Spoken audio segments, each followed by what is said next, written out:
भूतले श्रीमते महाविष्णु गोस्वामी इति नामिने नमो ॐ विष्णुपदाय कृष्णपृष्ठाय भूतले श्रीमते भक्ति वेदांत स्वामी निति नामिने नमस्ते सरस्वती देवी गौरवाणी प्रचारिणे निर्विशेष शून्यवादी पाश्चात्यदेशतारिणे जय श्री कृष्ण चैतन्य प्रभु नित्यानंदा श्री अद्वैत गदाधर शिवसादि गौर भक्त वृंदा हरे कृष्ण कृष्ण कृष्ण हरे हरे हरे राम राम राम हरे हरे हरे कृष्ण कृष्ण कृष्ण हरे हरे हरे राम राम राम हरे हरे हरे कृष्ण कृष्ण कृष्ण हरे हरे हरे राम राम राम हरे हरे हरे कृष्णा कृष्णा कृष्णा हरे हरे हरे राम राम राम हरे हरे हरे कृष्णा कृष्णा कृष्णा हरे हरे हरे राम राम राम हरे हरे हरे कृष्णा कृष्णा कृष्णा हरे हरे हरे राम राम राम हरे हरे हरे कृष्णा कृष्णा कृष्णा हरे हरे हरे राम राम राम हरे हरे हरे कृष्णा कृष्णा कृष्णा हरे हरे हरे राम राम राम हरे हरे हरे कृष्णा कृष्णा कृष्णा हरे हरे हरे राम राम राम हरे हरे हरे कृष्णा कृष्णा कृष्णा हरे हरे हरे राम राम राम हरे हरे जयो राधा गिरधारी श्री राधे जयो राधा कुंज बिहारी श्री राधे जयो राधा नील माधव श्री राधे जयो राधा दामोदर श्री राधे जयो राधे राधे जय श्री राधे जयो बलदेव जयो सुभद्रा जयो प्रहलाद सिंह जयो प्रहलाद सिंह नित्य गौर हरि बोल हरि बोल नित्य गौर हरि बोल जय जय प्रभुपाद प्रभुपाद जय जय प्रभुपाद जय जय गुरुदेव महाविष्णु गोस्वामी गुरुदेव जय। ओम विष्णुपाद परमहंस परिवाजिकचार्य स्तोत्र श्री श्रीमद अभय चरणारविंद भक्ति वेदांत स्वामी जगत गुरु श्रील प्रभुपाद की जय। ओम विष्णुपाद परमहंस परिवाजिकचार्य स्तोत्र श्री श्रीमद भक्ति सिद्धांत सरस्वती गोस्वामी महाराज ठाकुर श्रील प्रभुपाद की जय। प्रेम से कहो जय श्री कृष्ण चैतन्य प्रभु नित्यानंद श्री अद्वैत गदाधर श्रीवास आदि गौर भक्तवृंद की जय। षड गोस्वामी की जय। गुरु शिष्य परंपरा की जय। इस्कॉन फाउंडर आचार्य एसी भक्ति वेदांत स्वामी जगत गुरु श्रील प्रभुपाद की जय। श्रील गुरुदेव महाविष्णु गोस्वामी महाराज की जय। नामाचार्य श्रील हरिदास ठाकुर की जय। नित्य गौर प्रेमानंदे हरि हरि बोल। जय नमो श्रीमद कृष्ण विस्तार भूतले श्रीमद महाविष्णु गोस्वामी नामने नमः श्रीमद श्रीमती भक्तिदान स्वामी नित्य नामने नमस्ते सरस्वती देव गुरुवान देश ताने जय श्री कृष्ण चैतन्य प्रभु नित्यानंद। हरे कृष्णा प्रिय भक्तों व मित्रों, आपका हरे कृष्णा वीकेंड हरियाणा के प्रोग्राम में स्वागत है। जैसा कि आप जानते हैं, ये प्रोग्राम्स हरे कृष्णा वीकेंड नामक संस्था, जो न्यूजीलैंड की संस्था है, उनके द्वारा आयोजित किए जाते हैं। और इस संस्था की जो स्थापना है वो 19 अप्रैल 2002 को श्रीमान अम्बरीश दास प्रभु जी और उनकी पत्नी श्रीमती पूर्ण प्रज्ञा देवी दासी जी और उनके सुपुत्र श्रीमान कृष्ण समर्पण कृष्णदास द्वारा उनके गुरुदेव परम पूज्य महाविष्णु गोस्वामी महाराज की आज्ञा पाकर उन्होंने आरंभ किया था। और उनके ही प्रशिक्षण में और उनके ही मार्गदर्शन में ये कार्यक्रम मैं कर पा रहा हूँ, तो इसके लिए मैं उनका हृदय से बहुत बहुत धन्यवाद करता हूँ। हरे कृष्णा। थैंक यू प्रभु। तो जैसा कि आप जानते हैं, हम शिला प्रभुपाद का जो आज की बुक्स हैं उनका अध्ययन कर रहे हैं। और ये जो किताब है कृष्ण की ओर, इस किताब का प्रथम अध्याय हम पढ़ रहे हैं, सुख का सीधा मार्ग। तो आज उसका तीसरा भाग है, अंतिम भाग। तो पहले दो भागों में हमने चर्चा की कि असली सुख क्या है और बहुत कुछ चर्चा हुई। तो प्रोग्राम स्टार्ट करने से पहले हम मंगलाचरण करते हैं, तो पहले मंगलाचरण कर लेते हैं। ये 3 मिनट की प्रेयर है, तो कृपा करके अपनी आंखें बंद करके इस प्रेयर को ध्यानपूर्वक सुनिएगा। ओम नमो भगवते वासुदेवाय। ओम नमो भगवते वासुदेवाय। ओम नमो भगवते वासुदेवाय। ओम अज्ञानं तिमिरन्धस्य ज्ञानञ्जनशलाकया चक्षुर्मृतं येन तस्मै श्रीगुरवे नमः। नारायण श्रीचैतन्यमनोभीष्टं स्थापितं येन भूतले स्वयं रूपा कदा मह्यं ददाति स्वापदान्तिकम्।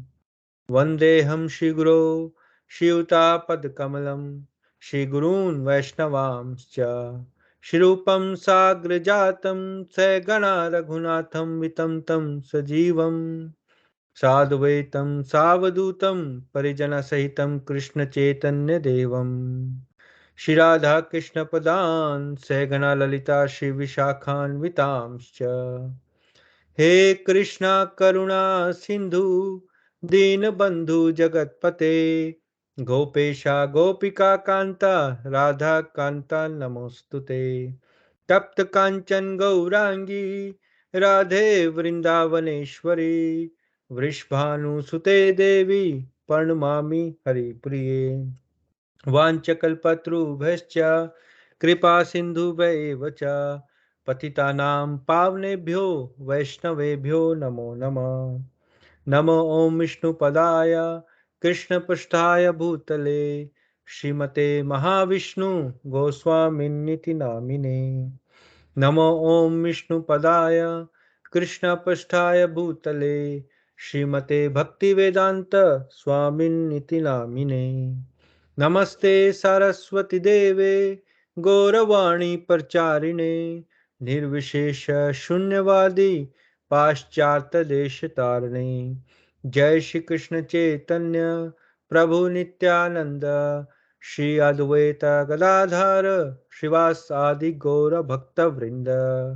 हरे कृष्ण कृष्ण कृष्ण हरे हरे, हरे राम राम राम हरे हरे। हरे कृष्ण कृष्ण कृष्ण हरे हरे, हरे राम राम राम हरे हरे। नारायण नमस्कृत्य नरं चैव नरोत्तमं देवीं सरस्वतीं व्यासं ततो जयमुदीरयेत्। नष्टप्रायशवभद्रेषु नित्यं भागवत सेवया भगवती उत्तम श्लोके भक्तिर्भवति नैष्ठिकी। हरे कृष्ण कृष्ण कृष्ण हरे हरे, हरे राम राम राम हरे हरे। जय जगत गुरु शिला प्रपात की जय, शिला गुरुदेव महाविष्णु गोस्वामी महाराज की जय, Bhagavad Gita as it is की जय, श्रीमद् भागवतम पुराण की जय। नित्य गौर प्रेमानंदे हरि हरि बोल। हरे कृष्ण। जय। तो जैसा कि आप सबको पता है कि हम पढ़ रहे हैं सुख का सीधा मार्ग, तो आज इसका हम अंतिम भाग पढ़ेंगे। तो पिछले जो 2 भाग हमने पढ़े हैं, कोई मुझे बता सकता है कि हमने कौन कौन से पॉइंट जो हैं, तथ्य जो हैं, वो डिस्कस किए थे पिछले शनिवार को, या उससे भी पिछले शनिवार को, क्योंकि 2 हो गए ना।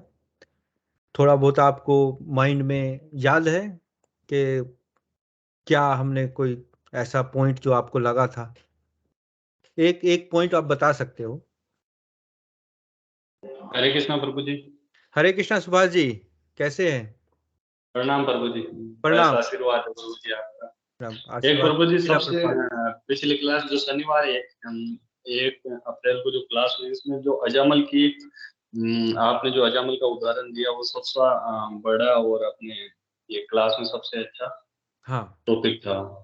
जो नारायण के पुत्र थे अजामल का, वो एक कहानी बड़ी अच्छी है और वो हमारे को बड़ा अच्छा संदेश देती है इस जीवन के लिए। वो सबसे अच्छी चीज लगी अच्छा, कि बहुत वो बढ़िया। अजामल एक हाँ वो चलो आप तो आपको हाँ वो पॉइंट आपको अच्छा लगा, और उसकी वजह से आप उसको मतलब आपके हाँ, अच्छा क्या बहुत है। कुछ सीखने को मिला। वो कहानी अच्छी थी अजामल की। तो भगवान वापस जे कहीं वो खो जाते हैं दूसरे हाँ जीवन में टेम्पररी एंजॉयमेंट के लिए, और आध्यात्मिक होते हैं। फिर वो कहीं दूसरी गलत संगत में चले जाते हैं। फिर हाँ वापस से साधु संत आते हैं उनके घर भगवान जो, तो फिर वो अपना भजन कीर्तन करते हैं। तो फिर उनका वापस से वो हम्म उसे उनके रिमेम्बर होता है सारे कुछ पीछे का। तो वो जो कहानी थी हमारे जो पुराने अच्छी कहानी। संस्कार जो होते हैं उनके। हाँ वो, हाँ वो- हाँ हाँ। प्रभु जी, बहुत बढ़िया, बहुत वो बढ़िया। अच्छी थी। हाँ, बहुत अच्छा। आपको याद है, मुझे अच्छा लगा। हरे कृष्ण। या या तो प्रभु जी मेरे को ये रह जाता ना तो हाँ, थोड़ा नहीं नहीं, थोड़ा असल में क्या होता है कि अच्छी अच्छी कहानी हम सुनते हैं और फिर उसको भूल जाते हैं। सत्संग में हम जाते हैं, सत्संग की बातें होती सुनते हैं, फिर भूल जाते हैं। तो ये एक अच्छा तरीका होता है कि उन बातों को हम बार बार, उनको अगर हम अपने जहन में ताज़ा रखें, याद रखें, तो उनको फिर हम अपने जीवन में उतारना हमें इजी हो जाता है ना। तो बहुत अच्छा। आप अपना वीडियो ऑन कर लीजिए, कि आप बाहर हैं? प्रभु जी। मैं थोड़ा अभी नेटवर्क का इशू हो रखा है मेरे, इस वजह से मैं थोड़ा अच्छा आना। अच्छा, ठीक ठीक, कोई बात नहीं। जब आपको टाइम तो वो लगेगा तो आप फिर कर लेना। कनेक्टिविटी में प्रॉब्लम हो जाएगी प्रभु जी उसमें। ओह अच्छा अच्छा, फिर बीच में कट जाता है ना। ठीक है, कोई बात नहीं। फिर वो ओके डिस्टर्ब ओके। करेगा। हरे हाँ, कृष्ण। हरे कृष्णा। अच्छा, तो यशपाल जी, आपको कोई पॉइंट ऐसा है जो आपको याद है पिछले क्लास का, जो हमने डिस्कस किया था?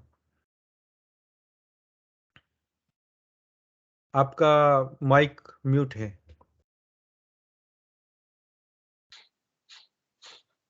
हरे कृष्णा प्रभु जी। हरे कृष्णा, हरे कृष्णा। कैसे हैं जी सर आप? ठीक है, बहुत धन्यवाद। शिला प्रभुपाद की कृपा है। बहुत बढ़िया। पिछली बार हमने आत्मा की जो वजूद के बारे में डिस्कस किया था कि सुख जो है हम बाहर देखते हैं, और इंद्रियां जो है वो आत्मा से जुड़ी हुई हैं। आपने ये बताया था कि जब मनुष्य देह छोड़ जाता है तो देह तो होती ही है, फिर वो आनंद क्यों नहीं प्राप्त कर सकता, क्योंकि आत्मा चली गई। तो आपने आत्मा के महत्वता के ऊपर प्रकाश डाला था कि आत्मा से ही अंतर ही है सुख, भीतर में। और हाँ। आपने उदाहरण दिया था कि कैसे पहले ऋषि मुनि ध्यान करते थे, ध्यान की महिमा का भी आपने बखान किया था, तो वो मेरे याद है अभी। नहीं, बहुत बढ़िया।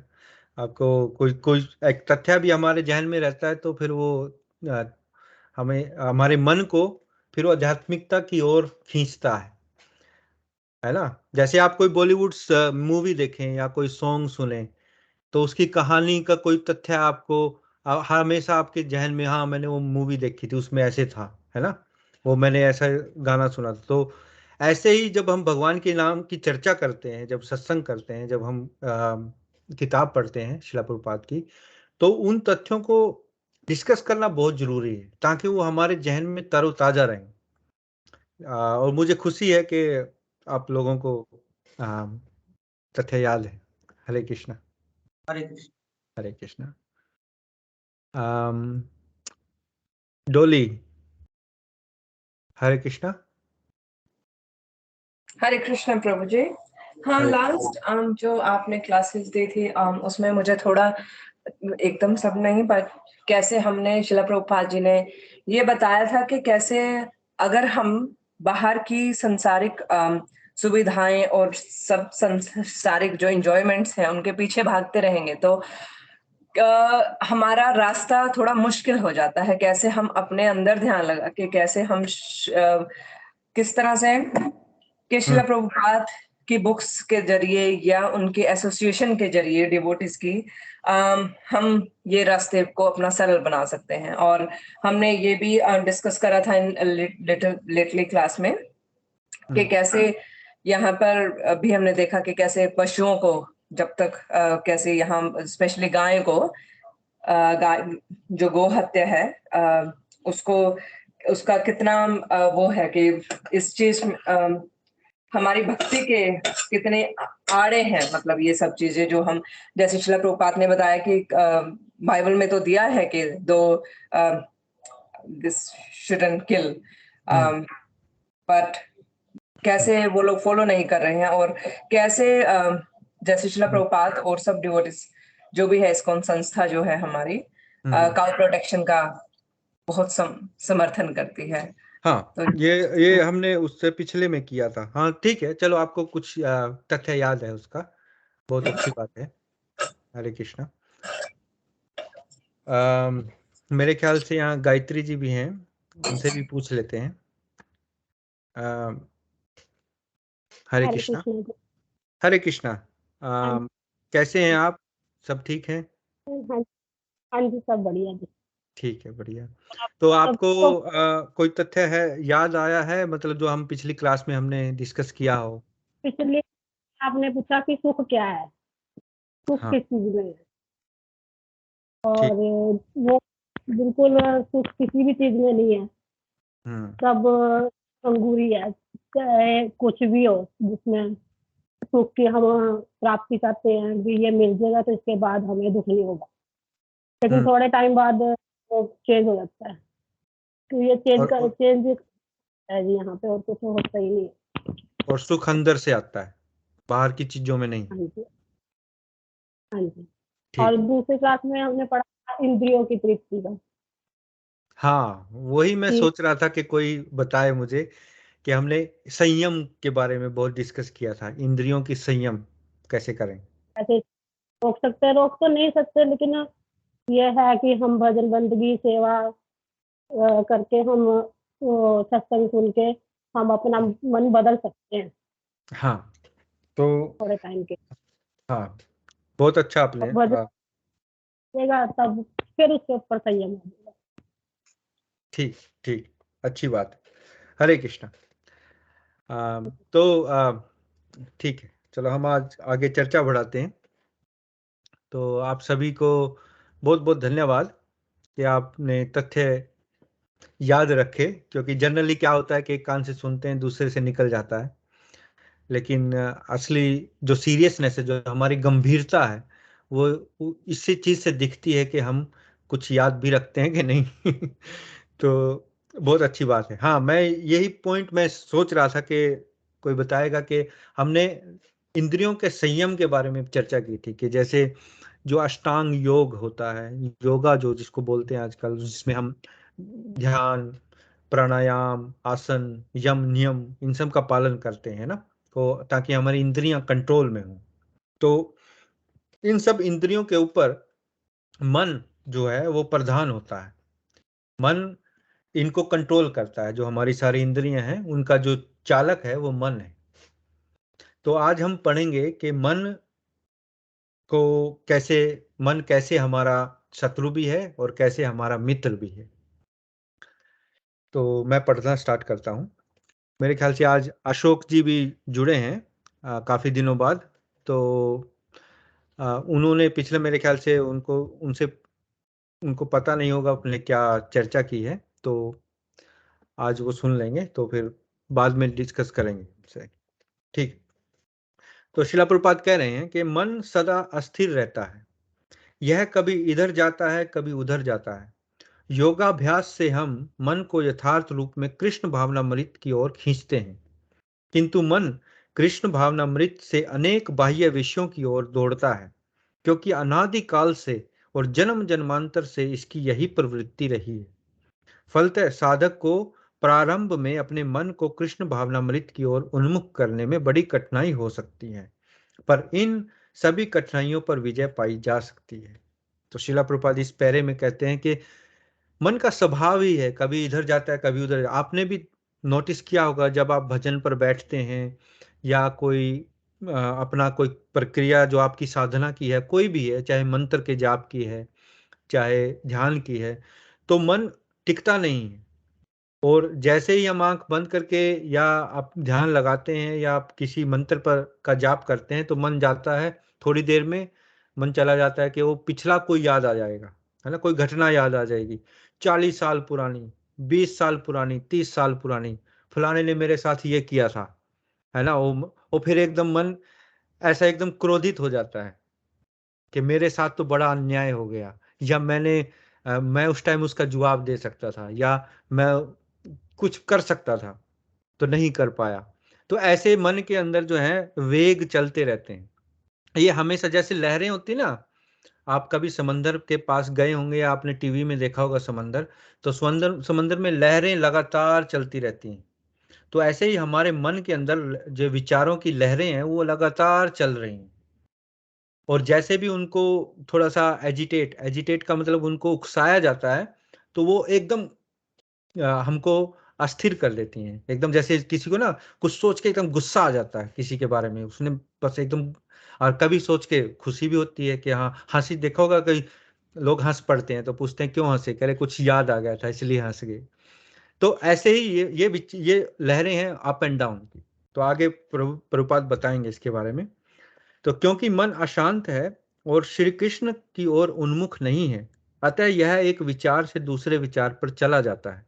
उदाहरण के लिए, जब हम किसी काम में लगे होते हैं तो मन में अचानक ऐसी घटनाओं की स्मृति बिना किसी प्रत्यक्ष कारण के जागृत हो उठती है जो 10, 20, 30 या 40 साल पहले घटी हुई है। ये विचार हमारे उपचेतन मन में ही आते हैं। क्योंकि ये विचार निरंतर उठते रहते हैं, इसलिए मन सदा अशांत रहता है। यदि हम किसी झील या तालाब के पानी को हिलाएं तो उसके तल में सारी मिट्टी ऊपर आ जाएगी। इसी प्रकार जब मन अशांत होता है तो उपचेतन मन से अनेक विचार उठ खड़े होते हैं जो उसमें वर्षों से संचित हो रहते हैं। यदि हम तालाब को आंदोलित न करें तो मिट्टी तल में बैठ जाएगी। योग की यह प्रक्रिया मन को शांत करके इन सभी विचारों को स्थिर करने के लिए है। इसलिए मन को उद्विग्न और अशांत होने से रोकने के लिए अनेक यम नियम का पालन करना पड़ता है। यदि उनका पालन किया जाए तो मन धीरे धीरे वश में आ जाएगा। यदि कोई वास्तव में मन को वश में करना चाहता है तो उसे अनेक प्रकार के विधि निषेधों का पालन करना होगा। कोई यदि केवल स्वेच्छा से कार्य करे तो मन को संयमित करने की क्या संभावना रहेगी। जब मन अंततः उस बिंदु तक प्रशिक्षित कर लिया जाता है जहां वह श्री कृष्ण के अतिरिक्त किसी और विषय का चिंतन नहीं करता, तब वह निश्चिल हो जाएगा और उसे शांति प्राप्त हो जाएगी। तो यहाँ श्रील प्रभुपाद ने 2-3 अच्छे इसमें से पॉइंट बताए हैं। पहला तो यह है कि जो मन हमारे 2 मन हैं। एक तो जैसे हम विचार हैं, एक उपचेतन मन है। उपचेतन इसको अंग्रेजी में कहते हैं अनकॉन्शियस माइंड। एक कॉन्शियस माइंड है, एक अनकॉन्शियस माइंड है। अनकॉन्शियस माइंड में भरा पड़ा है इस जन्म का भी, पिछले जन्म का भी, सारे उसके अंदर विचार भरे पड़े हैं। और जो कॉन्शियस माइंड है वो हमारा माइंड जब से हमने होश संभाला है तब से हमारे उसके अंदर विचार है। तो यहाँ श्रील प्रभुपाद एक बहुत अच्छी बात बता रहे हैं कि जैसे अगर हमारा कोई याद आ गया मुझे कि 30 साल पहले या 20 साल पहले मेरे साथ कुछ घटित हुआ, या मेरे अपनों ने मेरे साथ कुछ किया, या मेरे किसी के साथ लड़ाई हुई, कुछ भी है जिससे मन विचलित हो गया, तो वो एक पानी की तरह है। जैसे पानी की झील देखी होगी आपने, ऊपर का पानी और नीचे का। नीचे में गंदगी रहती है, गाद रहती है, मिट्टी रहती है। अगर ऊपर का पानी को हिलाएंगे तो नीचे की पानी जो मिट्टी है वो भी ऊपर आ जाएगी। तो इसलिए अगर वो मन, जैसे हम किसी चीज से उद्विग्न होंगे या एजिटेटेड होंगे, मतलब उससे हमारा मन विचलित होगा, तो वो जो दूसरा उपचेतन मन में गंध भरा है वो भी आ जाएगा ऊपर, और वो इतना हमको पागल कर लेगा, टेंशन कर लेगा कि उसको फिर कंट्रोल करना मुश्किल है। फिर या तो क्रोध आएगा, या क्रोध में कुछ कर बैठता है इंसान, है ना, या फिर वही टेंशन पाल के अपने अंदर टेंशन उसके अंदर बैठ जाएगी। तो ऐसे सबसे पहला कारण शिला प्रभुपाद बता रहे हैं कि सबसे बेस्ट है कि उसको आंदोलित पानी को हिलाओ नहीं। अगर आ रहे हैं विचार, कोई आ रहे हैं तो ठीक है, अपने आप को अलग कर लो उससे। ठीक है, अब हो गया, 20 साल पुराना बात होगी, 30 साल पुरानी होगी, हो गया ठीक है, तो आप दूसरे उसको इग्नोर करो, है ना, उसको इग्नोर करो। सबसे बेस्ट वही बात होती है, सबसे बेस्ट तरीका यही है। फिर दूसरी जो शिला प्रभुपाद बता रहे हैं कि हमें धीरे धीरे मन को वश में करने के लिए नियमों का पालन करना जरूरी है। अब जैसे कुछ बुरी आदतें होती हैं, नशा करना, है ना, मांस खाना, जुआ खेलना, पर स्त्री गमन करना, है ना, या फिर ये जो 4 प्रकार के हम नियम पालन करते हैं, ये नियम क्यों पालन करते हैं? क्योंकि इनसे मन और उद्विग्न होता है। आपने सुना होगा ना कि तामसिक भोजन अगर खाते हैं हम, तामसिक भोजन, तो उससे मन कंट्रोल नहीं होता। तो सब जरूरी यह है कि हम नियमों का पालन करें, अनुशासन का पालन करें। आपने ये देखा होगा कि आप अगर अनुशासन का पालन करें, सुबह जल्दी उठें, योगाभ्यास करें, और ये जो चलो वो तो शारीरिक तौर पर है, फिर अपना जो साधना है उस साधना का पालन करें, तो आपका मन धीरे धीरे धीरे धीरे आपके, कहे ये तो नहीं कह सकते कि पूरा कंट्रोल हो जाएगा, लेकिन आपको उतना उद्विग्न नहीं करेगा, आपको विचलित नहीं करेगा उतना, जितना पहले, जितना कोई इंसान, आप किसी को कहो ना आप चाय छोड़ दो, तो वो बिल्कुल वो हो जाएगा कि मैं तो नहीं छोड़ सकता चाय मेरे को तो उसकी एडिक्शन है। किस चीज की एडिक्शन लग जाती है ना, मतलब उसकी लत लग जाती है। या किसी को कहो कि शराब छोड़ दे, तो उस चीज को लत लगी हुई है, तो वो नहीं छोड़ सकता। समझो कितना उसके कंट्रोल में है, उस चीज के कितना कंट्रोल में है। तो ऐसे अगर हमें इन चीजों की कंट्रोल से बाहर आना है तो हमें नियमों का पालन करना पड़ेगा। अब कोई ये कहेगा कि नियम तो अगर हम नियमों का पालन करेंगे तो वो भी तो बंदिश है ना। अब जैसे हम रोड पर चलते हैं, मैं गाड़ी चला रहा हूँ, अब रोड के कुछ नियम हैं, जब हम लाइसेंस बनवाते हैं कुछ नियम है कि आपको बाएं हाथ रखना है, या कैसे आपको ओवरटेक करना है, रेड लाइट पे खड़े होना है, ग्रीन लाइट पे चलना है ना। तो ऐसे कुछ नियम हैं, या 100 की स्पीड से ऊपर नहीं जाना जहाँ स्पीड लिमिट है। अगर हम अगर कोई इंसान कहे कि नहीं मैं तो किसी नियम को नहीं मानता, मैं बाएं नहीं मैं तो दाएं चलूंगा, दूसरा कहेगा मैं बाएं दाएं नहीं मैं बाएं चलूंगा, तो एक्सीडेंट होंगे। तो अपने नियम नहीं बना सकते हम। नियम, उन नियमों को फॉलो हम करते हैं तब जाकर रोड पर ट्रैफिक आसानी से चलता है। तो इनको बोलते हैं कि नियम जो है ये स्वतंत्रता के लिए नियम है, ये हमें स्वतंत्रता प्रदान करते हैं ताकि हर एक व्यक्ति स्वतंत्र रूप से गाड़ी चला सके। अगर सभी लोग नियमों को तोड़ेंगे तो गाड़ी चलाना मुश्किल हो जाएगा, कोई भी नहीं चला पाएगा। तो इसलिए नियमों का पालन करना हर एक व्यक्ति के लिए इसलिए ज़रूरी है ताकि वो स्वतंत्रता से अपना कार्य कर सके। इसलिए कोई कहे कि मैं किसी नियम को नहीं मानता, मैं 12 बजे उठूँगा, मैं सुबह नहीं उठूँगा, मैं जो मेरी मर्ज़ी में आएगा मैं खाऊँगा और जैसा है मैं जीवन वैसा जीऊँगा, तो उसको फिर बीमारियाँ लगेंगी, है ना? उसका स्वास्थ्य ठीक नहीं रहेगा। स्वास्थ्य ठीक नहीं रहेगा तो फिर वो साधना कैसे करेगा? स्वास्थ्य ठीक रहता है हमारा तभी हम साधना। अब किसी बीमार इंसान को पूछ के देखो आप कि आप राम राम जपो, वो कहेगा मेरे तो यहाँ दर्द हो रहा है, मेरे पीठ में दर्द है, मेरे यहाँ दर्द है, मेरा तो दवाई ने चक्कर चढ़ा रखे हैं। तो वो उसके लिए बहुत मुश्किल है। तो जब तक हम स्वस्थ हैं तो ये बहुत सोचने वाली बात है कि हमें अभी से स्टार्ट करना चाहिए भगवान की भक्ति। क्योंकि भक्ति जब हम मंजे पे पड़ जाएंगे और वहां हमारा हाथ पैर भी नहीं हिलेंगे, उस टाइम के लिए नहीं है। उस टाइम के लिए तो है, चल अगर कोई सहायता करेगा, लेकिन अभी से हमें स्टार्ट करनी है। तो इसलिए नियमों का पालन जरूरी है। तो और तीसरा जो पॉइंट है श्रील प्रभुपाद बता रहे हैं कि जब हम मन को भगवान की तरफ लगाते हैं तो एक पॉइंट ऐसा आता है कि वो फिर दूसरी चीजों में उसको रस नहीं आता, वो सिर्फ भगवान के सत्संग में ही रस आता है उसको, तब वो ऑटोमेटिकली कंट्रोल हो जाता है। तो यहाँ ये एक श्लोक है भगवत गीता का 6वें अध्याय का 27वां श्लोक, शिला प्रभुपाद इसको रेफर कर रहे हैं, मैं पढ़ लेता हूँ। प्रशांत मनसं हयेनं योगिनं सुखम उत्तमम उपेति शांत रजसम ब्रह्मभूतम कलशमम। अर्थात जिस योगी का मन मुझ में स्थिर रहता है वह निश्चय ही सर्वोच्च सुख को प्राप्त करता है। वह ब्रह्मभूत होकर जीवन मुक्त हो जाता है, उसका मन शांत हो जाता है, उसके मनोवेग स्थिर हो जाते हैं और वह पाप से मुक्ति पा लेता है। तो यहाँ भगवान कृष्ण 6वें अध्याय में, असल में ये जो 6वां अध्याय है भगवत गीता का, ये पूरा ध्यान की विधि के ऊपर है, योगाभ्यास की विधि के ऊपर है। शिला प्रभुपाद भगवान श्री कृष्ण बता रहे हैं कि कैसे योग विधि से भगवान के चरणों में हम ध्यान लगा सकते हैं, अगर कोई योग अभ्यास कर सके। क्योंकि आज के कलयुग में तो आप 1 घंटा बैठोगे चौकड़ी मारकर तो आपकी टांगें सुन्न हो जाएंगी। वो कहेंगे मेरी टांगों में दर्द हो रहा है या मेरी पीठ में दर्द है, यहाँ से फिर मक्खी चली गई, यहाँ से कुछ हो गया, और ध्यान नहीं लग पाएगा।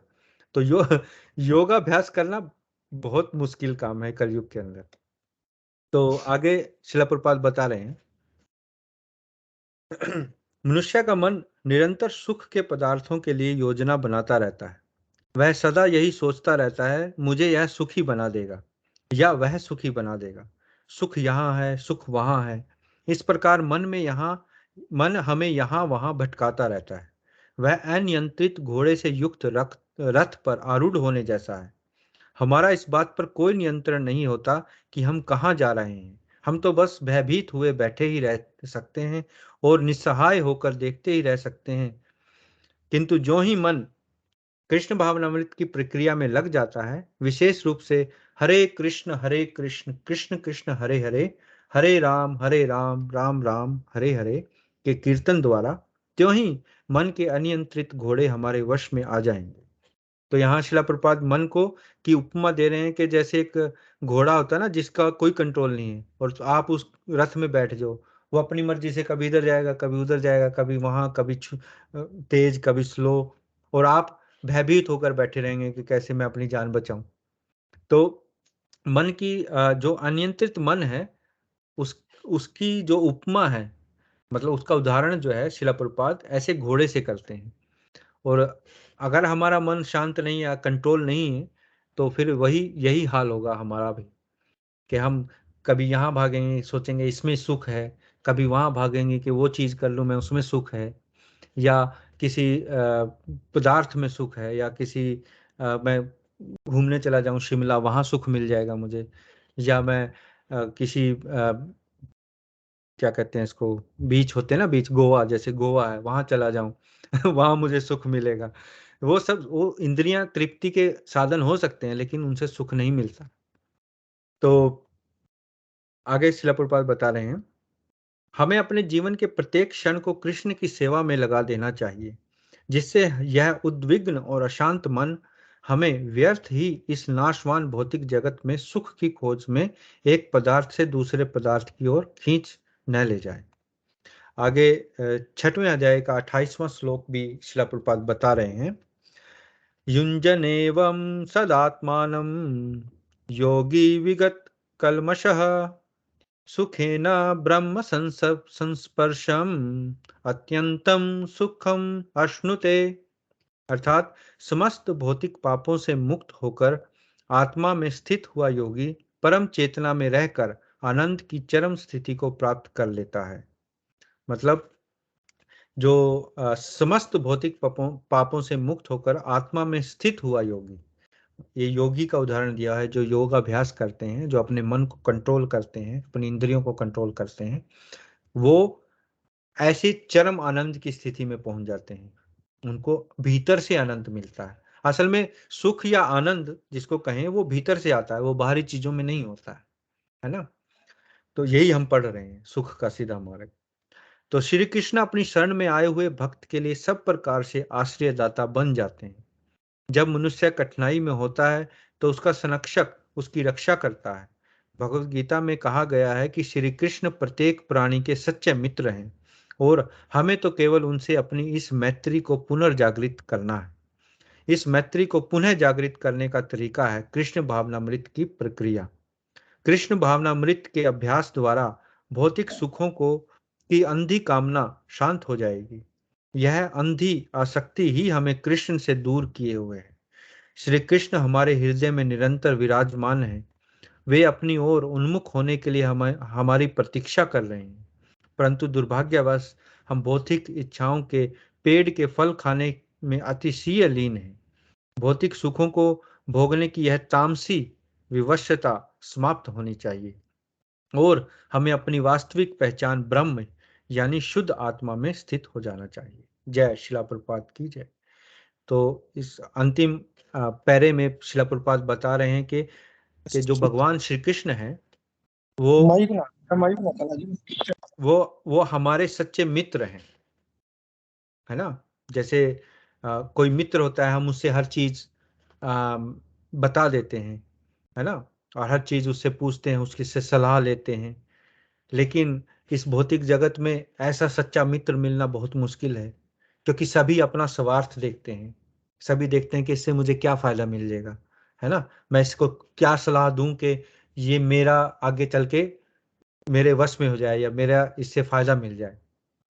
तो लेकिन भगवान ऐसे मित्र नहीं है। भगवान को कहा गया है यहाँ सुहृद। सुहृद का मतलब होता है जो हृदय में विराजमान है और सदा हमारा भला चाहता है। भगवान कभी हमारा बुरा नहीं चाहते हैं। भगवान तो हमारे सबसे बड़े मित्र हैं। तो इसलिए श्रील प्रभुपाद कह रहे हैं कि हमें कृष्ण उन्मुख होना है। मतलब भगवान कृष्ण, अभी हम क्या है, अभी हम इधर देख रहे हैं, अब सुख को यहाँ ढूंढ रहे हैं, सुख को वहां ढूंढ रहे हैं, इंद्रियों को तृप्त कर रहे हैं, लेकिन मुड़कर हम भगवान की ओर नहीं देख रहे हैं। यहाँ उदाहरण दिया गया है, ये उदाहरण है कि ये असल में हमारे पुराणों में उदाहरण है कि जैसे एक वृक्ष होता है और वृक्ष पर दो पक्षी बैठे हुए हैं और एक पक्षी दूसरे पक्षी को देख रहा है और दूसरा पक्षी उस पेड़ के फल खा रहा है। वो फल खाने में व्यस्त है, कभी खट्टा, कभी मीठा, कभी कड़वा, कभी कैसा, है ना। और लेकिन वो जो दूसरा पहला पक्षी है वो इंतजार में है कि कब ये मेरी ओर देखे। ये उदाहरण है हमारे हृदय का। हमारे हृदय में आत्मा है और परमात्मा है, दोनों का वास है। भगवान जो है परमात्मा रूप में हमारे हृदय में विराजमान है। वो वेट कर रहे हैं कि कब आत्मा मेरी तरफ उन्मुख होएगी, मेरी तरफ देखेगी। अभी क्या है, वो खट्टा फल, मीठा फल, कड़वा फल, इनको चखने में व्यस्त है। कभी इंजॉयमेंट के लिए, कभी दुख आ जाते हैं, कभी हैप्पीनेस आ जाती है, थोड़ी सी कोई खुशी मिल जाती है कहीं। उनको हम उसको सुख तो नहीं कह सकेंगे, लेकिन खुशियां कह देते हैं छोटी छोटी, कोई जहां दुख नहीं होते, दुखों की अनुपस्थिति को कह सकते हैं कि हम खुशी मिलेगी। तो यहाँ शिला प्रभुपाद अंत में ये बता रहे हैं, पर मैं इससे एक भगवत गीता में श्लोक है, 6वें अध्याय में ही है, 5वां श्लोक है, जिसमें मन के बारे में बताया है भगवान कृष्ण ने, कैसे मन हमारा शत्रु भी है और हमारा मित्र भी है। तो भगवान बता रहे हैं, उद्धरेत आत्मना आत्मनम नात्मानम अवसादयेत आत्मवेव हयात्मनो बंधुरात्मेव रिपुरात्मनः। अर्थात मनुष्य को चाहिए कि अपने मन की सहायता से अपना उद्धार करे और अपने को नीचे न गिरने दे। यह मन बद्ध जीव का मित्र भी है और शत्रु भी है, दो चीजें हैं। तो यहाँ भगवान कृष्ण स्वयं कह रहे हैं, भगवान कृष्ण का श्लोक है, भगवान के मुख अरविंद से ये श्लोक आया है। उन्होंने कहा कि मनुष्य को चाहिए कि वह मन की सहायता से अपना उद्धार करे। लोग तो कहते हैं कि मन तो काबू में नहीं है, ये मन ही है जो हमें यहाँ भटका रहा है। तो भगवान कह रहे हैं अपनी मन की सहायता से अपना उद्धार करे। तो कैसे होगा? आगे कहते हैं कि वो कैसे होगा कि अपने को नीचे न गिरने दे। नीचे न गिरने का मतलब तामसिक वृत्तियों में न पड़ना, है ना। हम अपने मन को इस तरह से, मन एक समझो एक छोटा बच्चा है। वैसे तो फिल्मों में कहते हैं ना, मन तो बच्चा है जी, है ना, दिल तो बच्चा है जी। वो तो दिल के बारे में कहते हैं, उनको मन का क्या पता। मन एक छोटा बच्चा है। छोटा बच्चा जैसे होता है ना, वो जिद करता है, नहीं मुझे टॉफी चाहिए, मुझे चॉकलेट चाहिए, नहीं नहीं नहीं। फिर हम उसको कहते हैं कि, फिर उसको हम थोड़ा भुलो पचोड़ के उसको थोड़ा उसका मन उसका ध्यान इधर भटकाते हैं कि नहीं नहीं हम तेरे को मिठाइयाँ देंगे, हम ये करेंगे वो करेंगे, तो अभी तू चल पढ़ाई कर, अभी चल अपना होमवर्क कर ले। तो मन जो बच्चा है वो उसके लालच में होमवर्क करना स्टार्ट कर देता है कि चल उसके बाद कुछ मिलेगा मुझे, है ना। तो ऐसे ही हमारा मन होता है। मन होता है कि नहीं आज तो बस कुछ इंजॉयमेंट करते हैं, आज तो कुछ पार्टी करेंगे, दारू पिएंगे, वो करेंगे।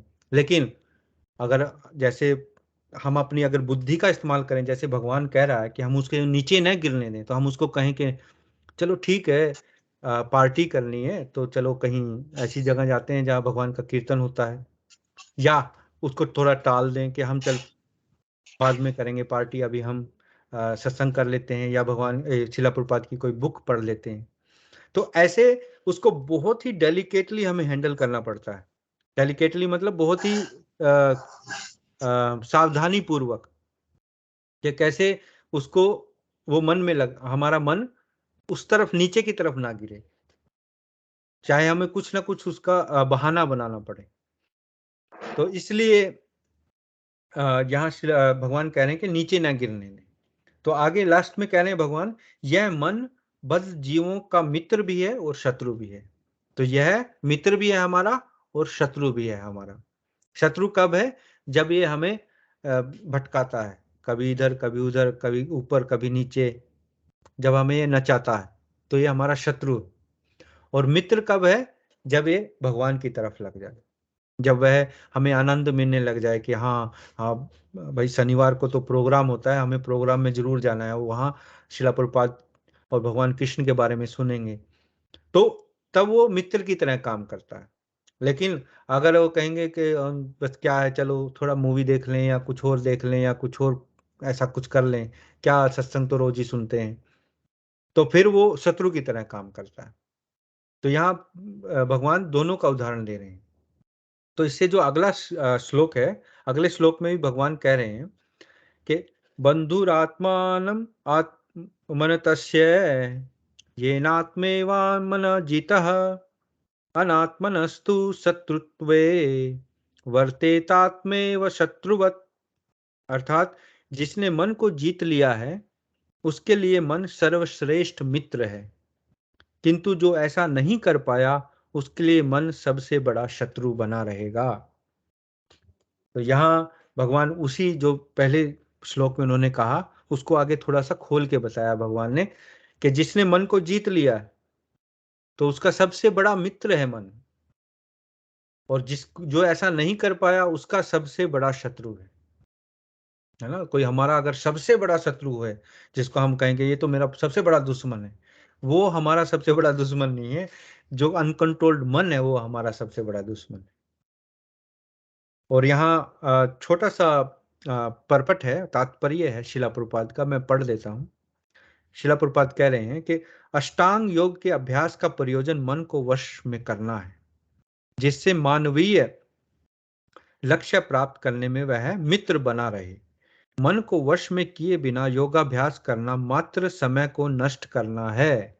तो यहाँ ये बात नोट करनी चाहिए कि अगर हमारा मन कंट्रोल नहीं है, मैंने देखा है यहाँ वेस्टर्न वर्ल्ड में, घोरों के देशों में योगा लाउंज चलते हैं, उनको बोलते हैं योगा लाउंज, मतलब पावर योगा, कोई पिलाटे योगा, कोई मतलब अपने ही सिस्टम चला दिया उन्होंने। मतलब वो सिर्फ उसको एज ए एक्सरसाइज लेते हैं, बस खाली एक्सरसाइज। लेकिन असली योग का मकसद है अपने मन को कंट्रोल करना, क्योंकि हमारा जो मन और इंद्रियां ये जुड़ी हुई हैं।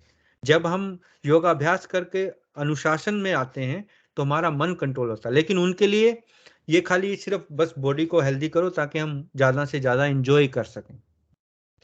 तो जो मन को वश में नहीं कर सकता वह सतत अपने परम शत्रु के साथ निवास करता है, और इस तरह उसका जीवन और लक्ष्य दोनों ही नष्ट हो जाते हैं। जीव की स्वाभाविक स्थिति यह है कि वह अपने स्वामी की आज्ञा का पालन करे। अतः जब तक मन अविजित शत्रु बना रहता है, तब तक मनुष्य को काम, क्रोध, लोभ, मोह आदि की आज्ञाओं का पालन करना होता है। मतलब जब तक हमारा मन कंट्रोल नहीं है तो हमें काम, क्रोध, लोभ, मोह इनकी आज्ञाएं मिलती हैं। आज्ञाएं कैसे मिलती हैं? काम कहेगा कि मुझे स्त्री संग करना है, काम हमारे उस पर हावी हो जाएगा मन पे, और फिर उसकी आज्ञा का हम पालन करेंगे, फिर हम गलत काम में लग जाएंगे। फिर क्रोध, क्रोध कैसे? क्रोध, जब इंसान को क्रोध आता है ना तो उसका बुद्धि भ्रष्ट हो जाती है। कहते हैं ना जब क्रोध आता है तो बुद्धि भ्रष्ट हो जाती है, तो वो कुछ ऐसे काम कर देता है जिसको उसको बाद में पछताना पड़ता है ना। बहुत गलत काम कर सकता है क्रोध के अंदर, अपना भी नुकसान कर सकता है। सबसे पहले तो अपना ही नुकसान। जब क्रोध आता है तो ब्लड प्रेशर बढ़ जाता है ना, ब्लड प्रेशर बढ़ जाता है तो अपना खून फूकता है अंदर से, तो पहले तो अपना ही नुकसान होता है क्रोध में। फिर लोभ, लोभ आ जाता है तो लोभ, लोभ तो इतना है कि भगवान कह रहे हैं कि 3 जो चीजें हैं वो नरक का सीधा द्वार है, काम, क्रोध और लोभ। काम और क्रोध तो हमने देखा। लोभ जो है, लोभ लोभ क्या है? लालच आ जाता है। लालच से हम धोखा देना सीखते हैं लोगों को, किसी को उसका फायदा उठा लें, किसी को धोखा दे दें, वो भी सीधा द्वार है नरक का। और मोह, मोह भी, उसकी भी आज्ञाएं होती हैं। मोह कैसे? हम अत्यधिक अपने बच्चों से मोह रखें, या अपने परिवारजनों से अत्यधिक मोह रखें। चलो वो तो दूर की बात है, हम अपनी शरीर से मोह रखें, वो भी एक मोह का बंधन है, और उसकी भी आज्ञा का हमें पालन करना पड़ता है। तो ऐसी इन सब की आज्ञाओं का पालन करना होता है। किंतु जब मन पर विजय प्राप्त हो जाती है तो मनुष्य इच्छा अनुसार उस भगवान की आज्ञा का पालन करता है जो सबों के हृदय में परमात्मा रूप में स्थित है। वास्तविक योगाभ्यास हृदय के भीतर परमात्मा से भेंट करना और उनकी आज्ञा का पालन करना है। जो व्यक्ति साक्षात कृष्ण भावनामृत स्वीकार करता है वह भगवान की आज्ञा के प्रति स्वतः समर्पित हो जाता है। मतलब असली योग का जो लक्ष्य है वह है कि अपने जो हृदय में जो हमारे भगवान बैठे हैं परमात्मा, उनका साक्षात्कार करना और उनकी आज्ञा का पालन करना, है ना। असली जो योग का ये मकसद है। हाँ ये है कि अभी आजकल तो योग के अलग अलग मकसद हो गए हैं। किसी को अपना स्वास्थ्य ठीक रखना है, किसी को कुछ करना है, किसी को अगर कोई सिद्धि प्राप्त करनी है ना। लेकिन असली मकसद है कि भगवान की आज्ञा का पालन करना। और लास्ट में जो शिला प्रभुपाद बता रहे हैं कि कृष्ण भावनामृत जो पालन करता है, सबसे पहले तो हमें समझना चाहिए कि कृष्ण भावनामृत है क्या। आपको पता है कृष्ण भावनामृत क्या है? कृष्ण भावनामृत, चलिए मैं बता देता हूं क्योंकि ये पहले अभी क्लासेस हैं। कृष्ण भावनामृत का मतलब है ये जो भक्ति की प्रक्रिया है, इसको हम कृष्ण भावनामृत कहते हैं, जो कृष्ण भक्ति की प्रक्रिया है। कृष्ण भावना अमृत, तीन चीजें हैं। भगवान कृष्ण में भावना लगाना जो अमृत के समान है, भगवान कृष्ण की भक्ति करना, उसको कृष्ण भावनामृत यहां कहा गया। अंग्रेजी में उसको कहते हैं कृष्णा कॉन्शियसनेस। हमारी कॉन्शियसनेस जो हमारी चेतना है उसको हम भगवान कृष्ण में लगाते हैं, तो वो कृष्ण कॉन्शियसनेस है। क्योंकि ये जो भगवान शिला प्रभुपाद ने जो मूवमेंट चलाया है उसका नाम ही यही है, international society for Krishna consciousness, अंतरराष्ट्रीय कृष्ण भावनामृत संघ, सोसाइटी संघ, जहां पूरी दुनिया के जो भक्त हैं वो इकट्ठा होते हैं भगवान श्री कृष्ण की भक्ति के लिए, उनके कीर्तन के लिए, उनके भगवत गीता पढ़ने के लिए। तो ये तो कृष्ण भावनामृत हुआ। और इसको जो स्वीकार करता है, मतलब इसका जो पालन करता है, वो डायरेक्ट भगवान की आज्ञा का पालन कर रहा है, तो उसको योगाभ्यास की जरूरत नहीं है।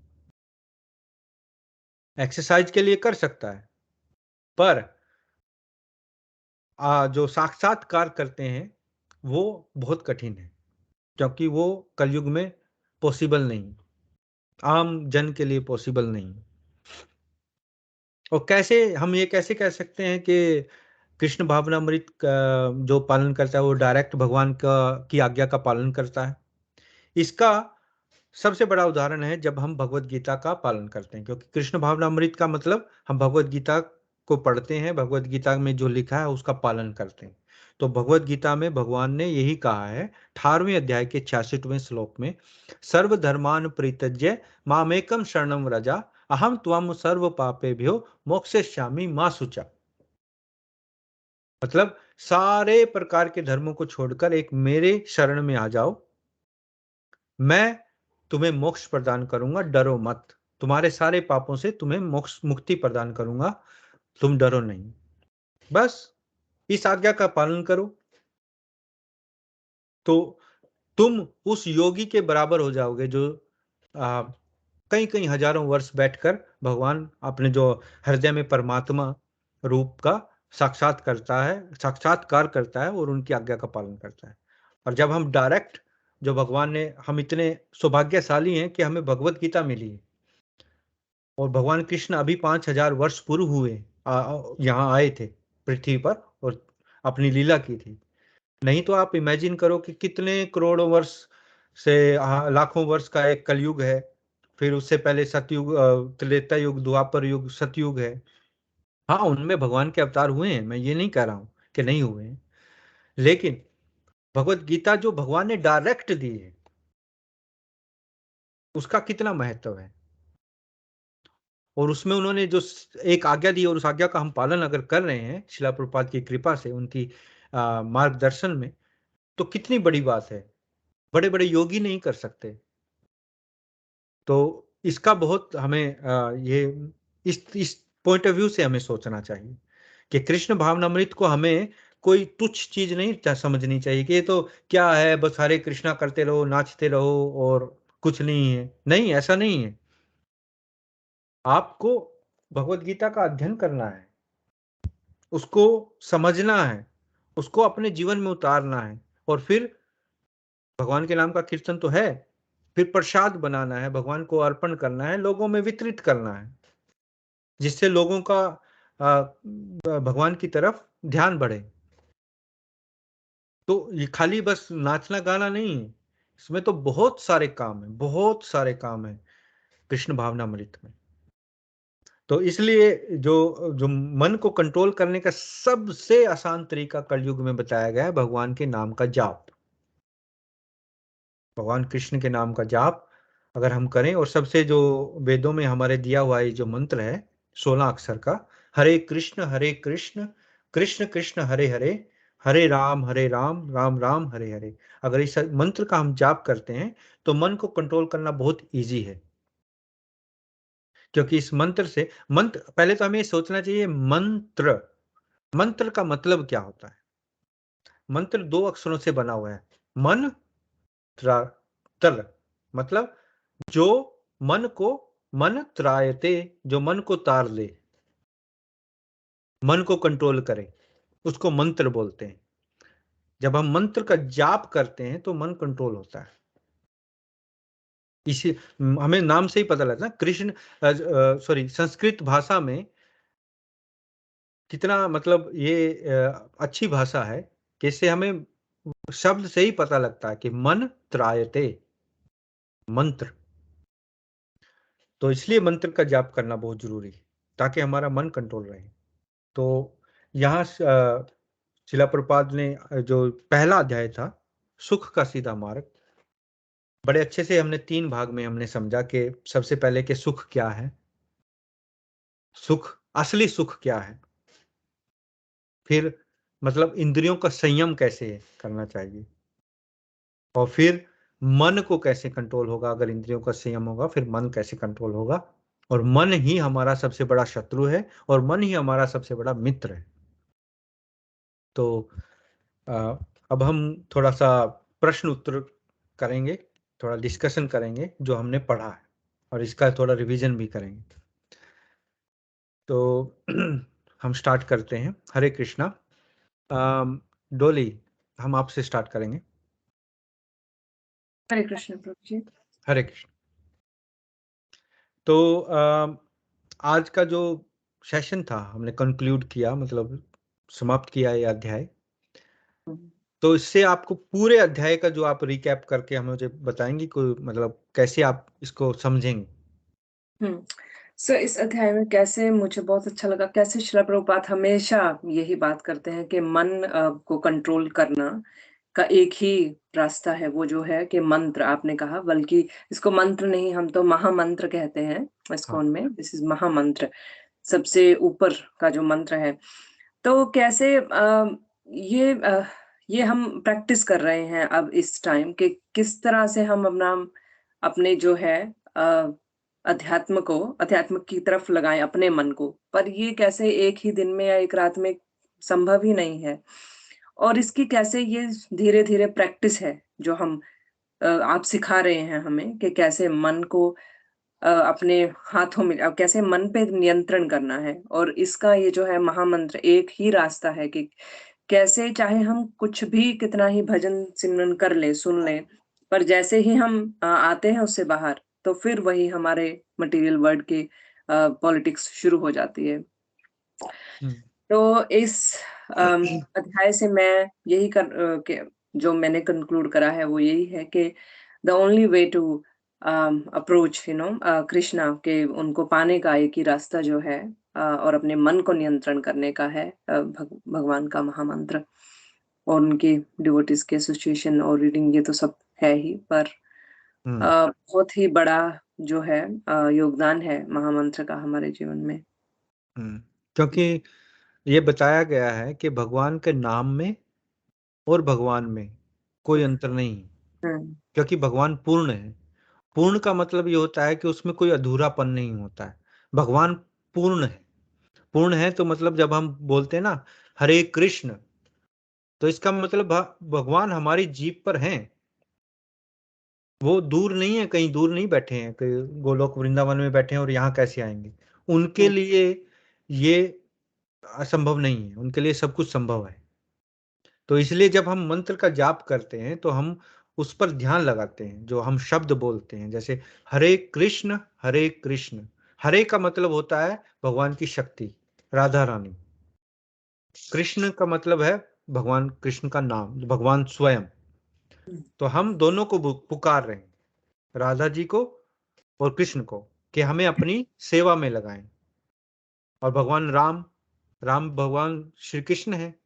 वो राम का मतलब होता है जो हमें आनंद प्रदान करें, है ना। जैसे भगवान ने, हम भगवान राम की लीलाएं सुनते हैं। अभी रामनवमी गई है रिसेंटली, तो भगवान की आपने लीला सुनी होगी रामायण में, कि भगवान को इतने आनंद प्रदान करने वाले थे कि जो ऋषि मुनि थे जब भगवान गए थे वनवास में, तो इतने आकर्षित हो गए थे भगवान को देखकर कि उन्होंने सबने प्रार्थना की कि भगवान हमें तो बस आपके साथ रहना है, हम आपसे एक मिनट भी बिछुड़ नहीं सकते। तब भगवान ने उसको वरदान दिया था कि मैं अगले युग में स्वयं आऊंगा, भगवान कृष्ण, और तब मैं आप सब से विवाह करूंगा। है ना, भगवान की 16,108 पत्नियां थी। वो कोई ऐसी एरा गेरा नहीं थी, वो सब ऋषि मुनि थे भगवान राम के समय के, जो दोबारा उन्होंने जन्म लिया था भगवान के साथ रहने के लिए। तो भगवान राम आनंद प्रदान करने वाले हैं, भगवान कृष्ण सबको आकर्षित करने वाले हैं, और हरे हरे भगवान की शक्ति है। तो इसलिए हम जब बोलते हैं हरे कृष्ण कृष्ण कृष्ण हरे हरे, हरे राम राम राम हरे हरे, तो हम प्रार्थना करते हैं कि हे राधा रानी, हे भगवान कृष्ण, हे भगवान राम, मुझे अपनी सेवा प्रदान करें, मुझे अपने चरणों की सेवा प्रदान करें। जैसे एक बच्चा होता है, वो रोता है अपनी माँ के लिए, जब छोटे बच्चे होते ना, तो माँ उसको गोदी में उठाए, तो ऐसे ही ये हमारा एक रोना होना चाहिए जब हमें मंत्र जाप करते हैं भगवान के लिए। तो ये शिला प्रभुपाद ने बताया।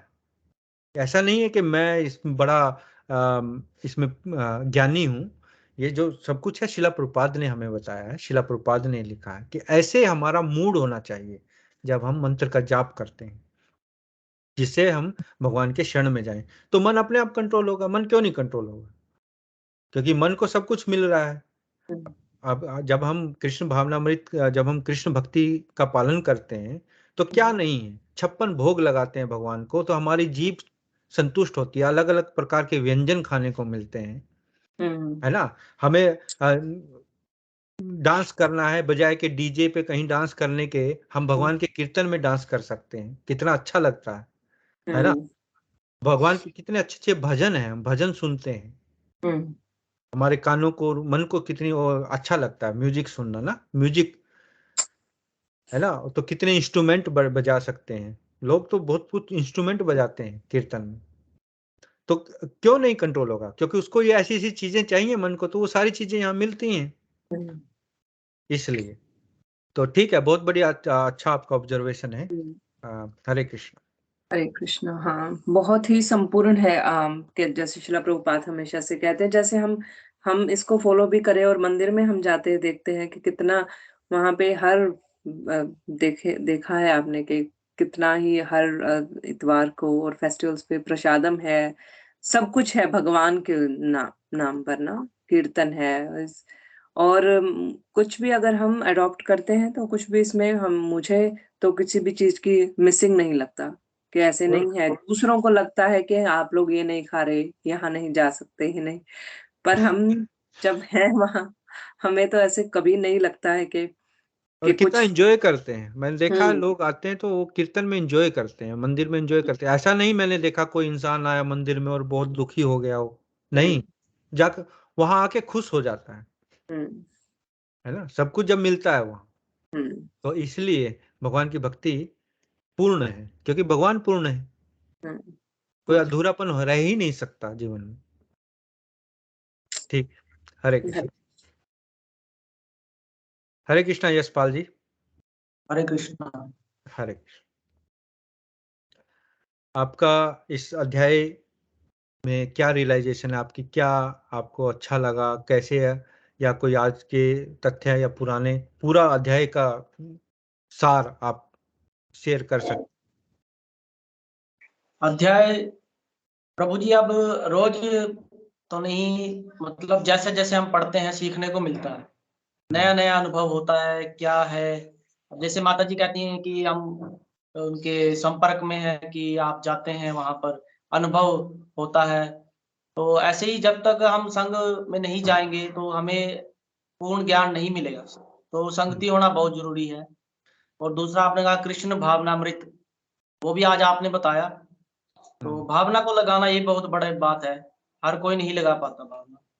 भावना तो आपको पता ही है, आजकल पैसे में ज्यादा है, लोग पता नहीं तरह तरह के जोखिम केवल पैसों के लिए। भावना लगानी चाहिए, लेकिन हर एक चीज का अलग अलग क्षेत्र। और आपने जो संयम और नाम चर्चा, ये सब कुछ जरूरी है। यही साधना का पालन करना बहुत जरूरी है।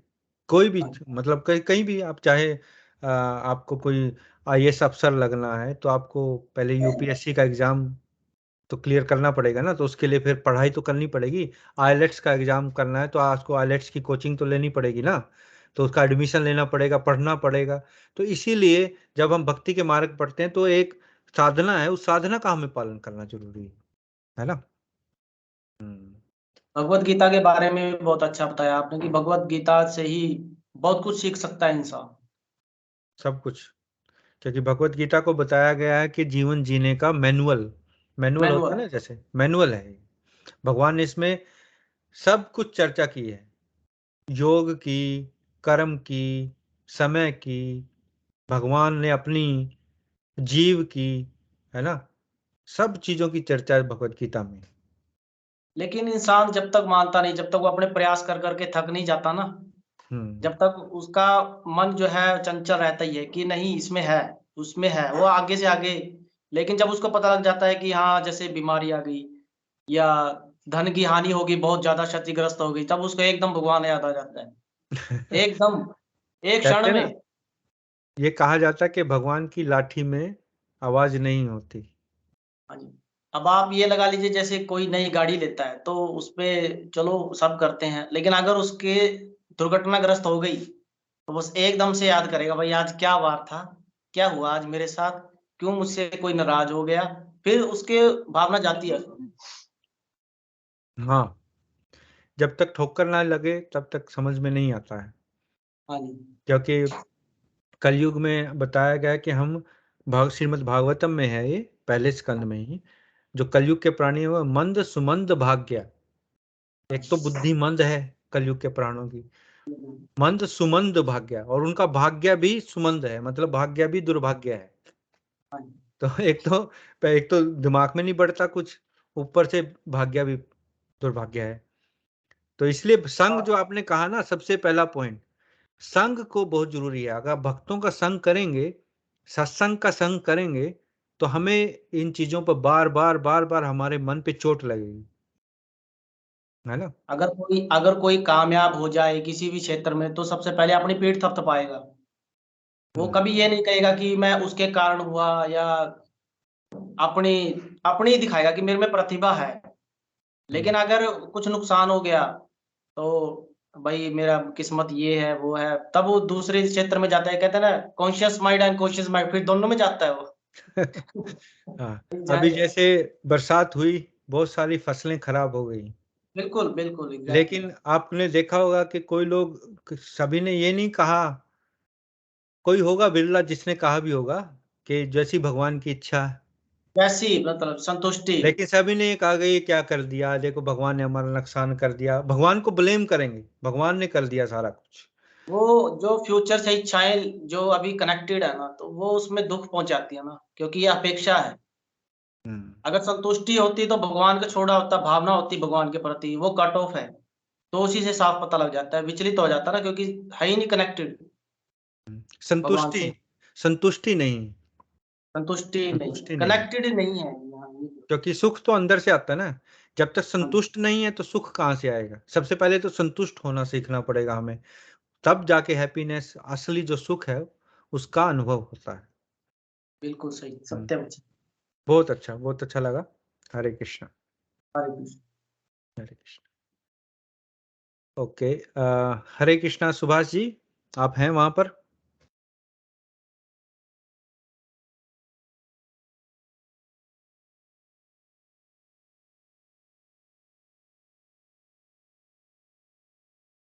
हरे कृष्णा, आपकी आवाज नहीं आ रही।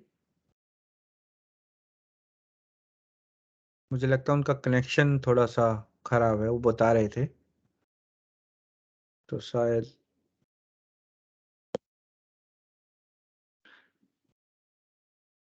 हरे कृष्णा। हरे कृष्णा मांगे राम जी। जी हाँ हाँ, जी, प्रभु जी, भगत जी, हरे कृष्णा। हरे जैसे कृष्णा। अभी बताया ना इन्होंने, पहले भाई का नाम तो मैं जान नहीं रहा था भाई, ये परमात्मा को दोष दे, हर आदमी दूसरे के ऊपर उंगली उठाएगा। अभी पीछे जो नुकसान हुआ ना, अपने कर्मों की तरफ कोई नहीं देखता।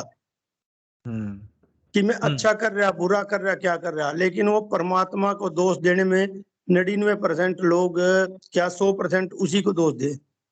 और अगर अच्छा होए तो, अगर प्रॉफिट अच्छा हो गया होगा तो ये कहेंगे कि मैंने किया, मैं खुद वो उंगली अपनी तरफ जी मैं।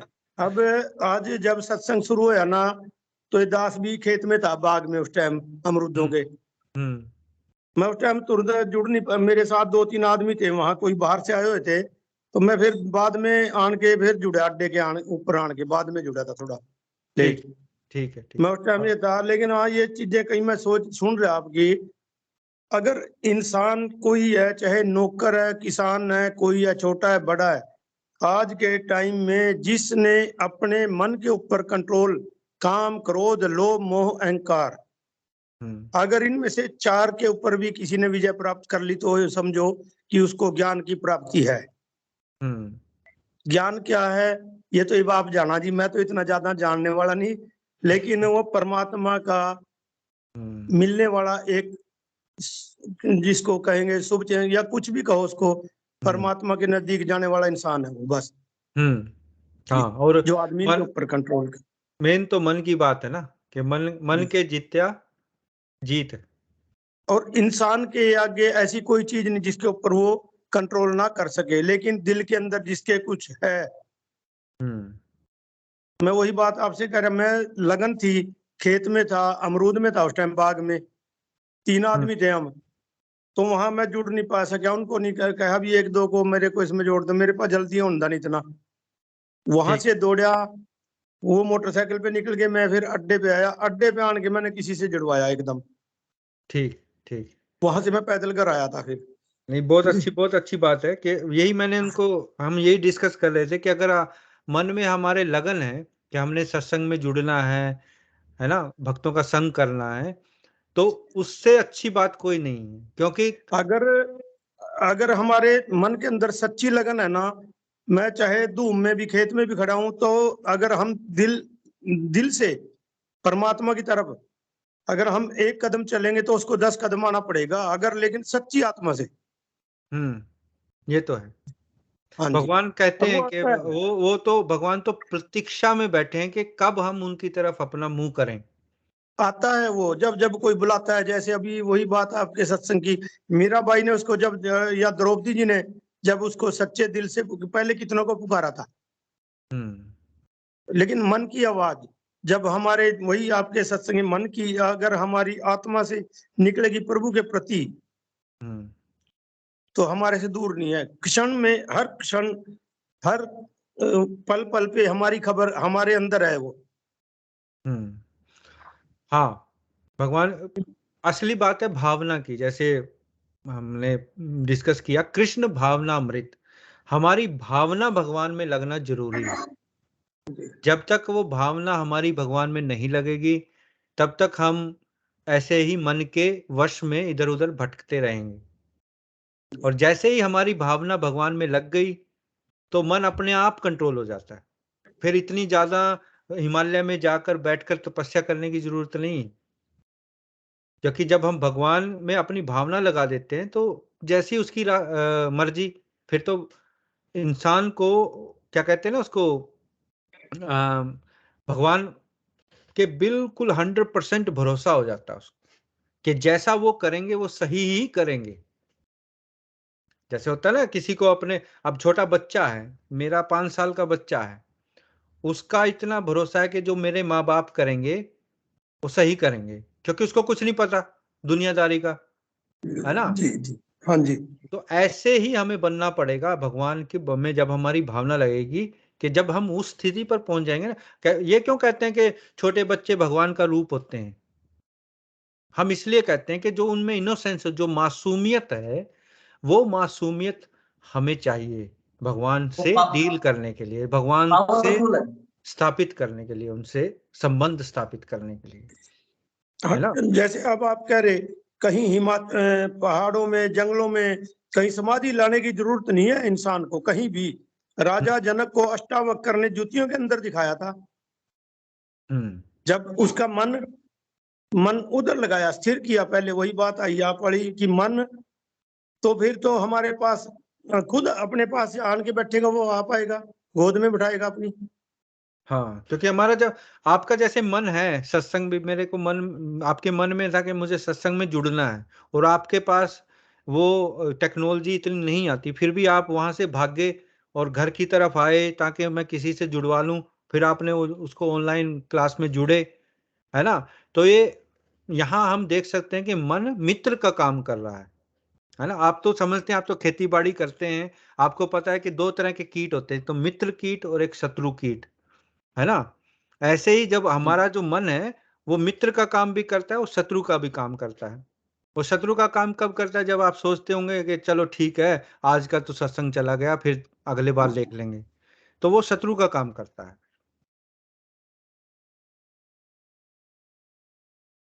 हरे कृष्णा।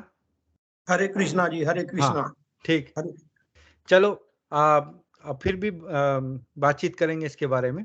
अब हम दूसरे ठीक, जो प्रतिभागी हैं उनसे पूछ लेते हैं। ठीक हरे है जी, ठीक है, ठीक ठीक। हरे कृष्णा। हरे कृष्णा। हरे कृष्णा। सुभाष जी, आपका कनेक्शन ठीक है अभी? हरे कृष्णा प्रभु जी, आ रही है मेरी बात? हाँ हाँ, हम ये चर्चा कर रहे हैं कि आप, हमने जो अध्याय ये समाप्त किया है, सुख का सीधा मार्ग, तो इस अध्याय का रिकैप, जो उसका जो सार है, उसके ऊपर चर्चा कर रहे हैं कि आपको कुछ ऐसे तथ्य, ऐसे पॉइंट्स, या तो आज की क्लास में या पिछली क्लासों में। ये नहीं होगा कि हम 1400 रुपए देंगे पर मैं बोले हरे कृष्णा प्रभु जी। हरे कृष्णा। हाँ, मैं ये बोल रहा था कि इस अध्याय के का सार आप बता सकते हैं कि आपको क्या सीखने को मिला इस अध्याय से? आज के अध्याय का प्रभु जी, मन का जो सदा है स्थिर रहता है, इसी का या पिछली क्लासों का? मतलब साधना से हम इसको साध सकते हैं, कंट्रोल कर सकते हैं। हाँ प्रभु जी, हाँ, मन अस्थिर रहता है सदा, इसी के बारे में, तो इसी के बारे में तो प्रभु जी मेरे जो आज की क्लास से सीखने को मिला कि भगवान श्री कृष्ण का अवतार चैतन्य महाप्रभु के रूप में हुआ कलयुग में। हाँ, और कलयुग में हरि नाम को सार्थक करने के लिए जो 16 शब्द, वैष्णवी 16 शब्द चैतन्य महाप्रभु जी ने हम कलयुग में दिए, हरे कृष्णा कृष्ण कृष्ण हरे हरे, हरे राम राम राम हरे हरे। ये 16 शब्द इस कलयुग में प्रभु जी हर इंसान को मन को नियंत्रण कैसा करना है, हर ये चेंजेस के लिए बहुत बड़े हैं कि हमारे जीवन में बहुत चेंज लाते हैं। और इन वर्ड्स को जैसे शिला प्रभुपाद जी ने अंतर्राष्ट्रीय कृष्ण भावनामृत संघ की स्थापना कर और संसार जगत में हरि नाम हर व्यक्ति तक मन को स्थिर करने के लिए, और जो मन पे कंट्रोल नहीं है और वो अपनी इंद्रियों पे कंट्रोल नहीं है, उन सभी को पूरे संसार में हरि नाम को पूरे संसार में दिया। अलग अलग देशों में जाके जो लोग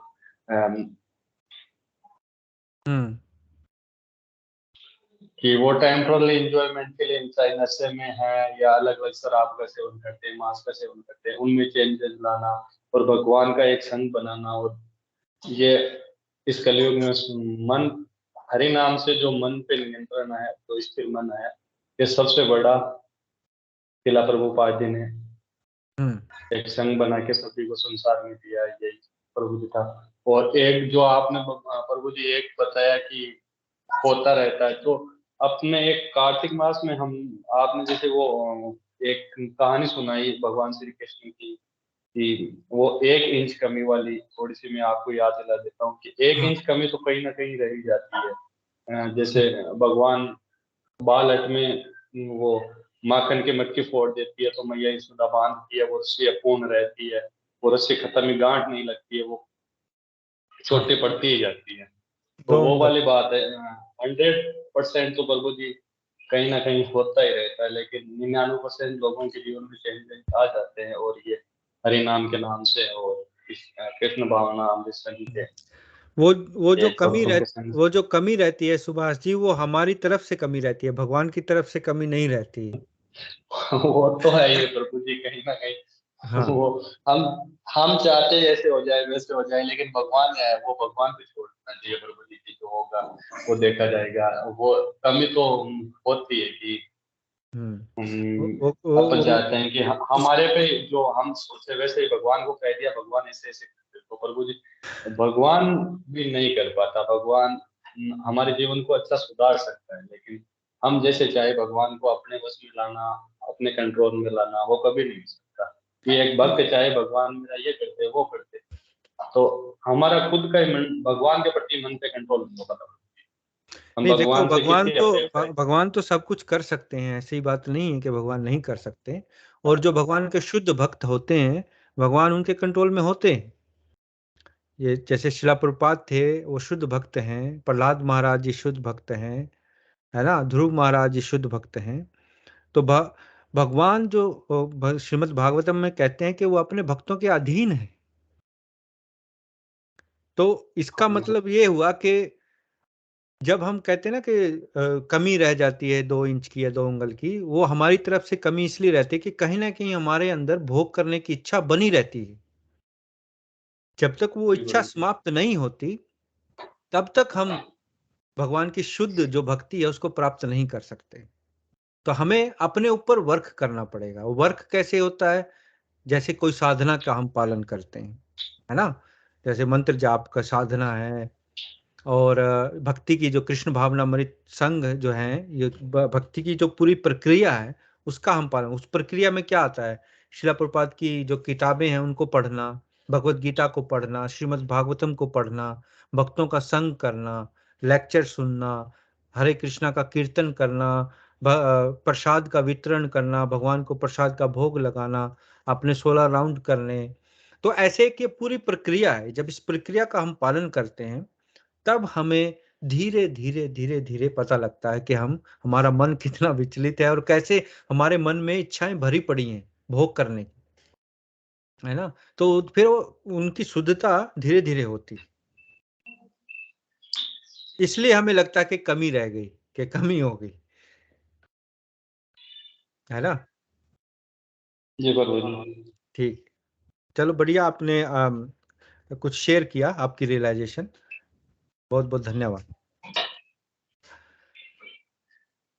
हरे कृष्ण प्रभु। हरे कृष्णा, हरे कृष्णा। और हाँ, गायत्री जी हैं वहां पर। हरे कृष्णा। हरे कृष्ण। हरे कृष्णा। अपना थोड़ा सा एक्सपीरियंस थोड़ा सा डिस्कस करना चाहूंगी इसमें। हाँ जी, हाँ जी, जरूर। हमें ध्यान मार्ग बताया गया है अच्छा। कि ध्यान जैसे जहाँ पे बिंदी लगाते हैं आदमी लोग, टिक्का लगाते हैं, यहाँ पे ध्यान टिकाना है। तो आप ध्यान की साधना आप करते हैं? जी, तो वो नाम जपते हैं जो हमारे महाराज जी ने दिए हैं अक्षर। ठीक। हाँ जी, तो ये जब मैं ये सोचती हूँ कि मैं आज भजन पे बैठूंगी और ध्यान पे बैठूंगी, भजन पे बैठना तो मतलब ध्यान पर बैठेंगे आप? मैं बैठूंगी तो मैं नहीं बैठ पाती। अच्छा। जैसे मैं आती ना मेरे अंदर, तो मैं नहीं बैठ पाती उस टाइम।